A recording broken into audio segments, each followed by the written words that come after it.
A very good morning to you students. This is the second module of your chapter, Factors of Production, Capital and Entrepreneur.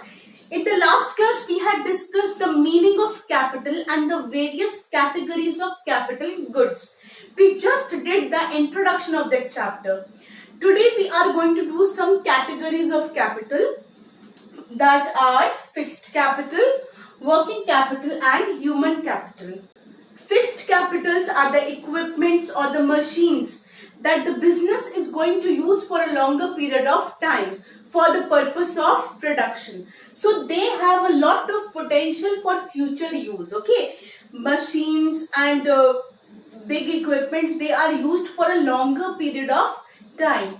The word working capital means the stock of raw material that is required from a day-to-day basis. Okay, fixed capital is for longer period of time. Working capital is for day-to-day usage. Okay, suppose I am manufacturing a product. Suppose I am manufacturing a cold drink. So the water requirement, the soda requirement is a daily requirement.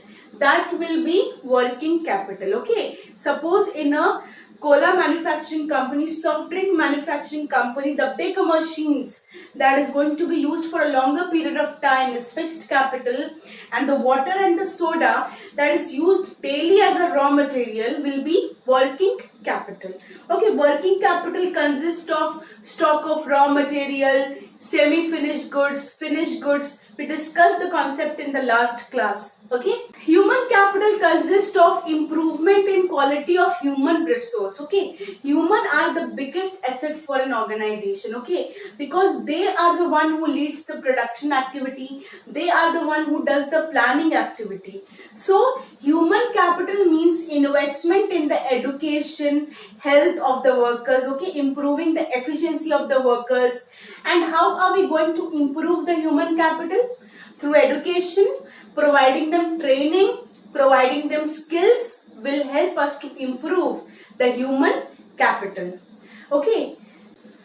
The next topic is various characteristics or the features of wealth. First feature, capital is a producible factor. It is also called a secondary factor of production because capital is produced by the human beings. Okay, land is something that is naturally available. Okay, labor is the person, and who creates capital? Capital or the machines are created by the labor or the human beings. So we call that capital is a producible factor. The human beings manufacture the capital, manufactures the machines, the tools and the equipments. Okay, the second point is durable factor. Whatever big machines or the big equipments are available in the factory, okay, they will be used for a longer period of time, generally for a term of 5 to 10 years. So we say that capital is a durable factor. It means that it is for long-term usage. Next point is passive factor. Passive factor means a machine doesn't operate on its own. You need a labor or a human being who will work and operate the machine, and then only it will work. Okay, like labor is an active factor. We used to say that labor is the most active factor because they work on their own. But a machine will only work when a human being or a labor will operate it. Coming to the point, risk involved. In case of capital, there is always some or the other kind of risk involved. If you will see the present scenario, like the Indo-Chinese conditions are not improving at the border, there is always a clash. So in such a condition, if somebody ordered some high-tech machines or high-tech technology from China, in that case it will be boycotted in India. Okay, they will boycott their Chinese plant or equipment. So what will happen? The manufacturer who ordered it will be at loss. Okay, suppose the person has already paid that money, so there is always some kind of risk involved in case of capital. Okay, so they ordered that machine, it was going to come, but then this clash happened. So there was a wave of boycotting the product, so the company also faced some losses. There are always some kind of risk or uncertainties in the business, and so there is always a risk involved in the capital as well. The next point is advance purchase.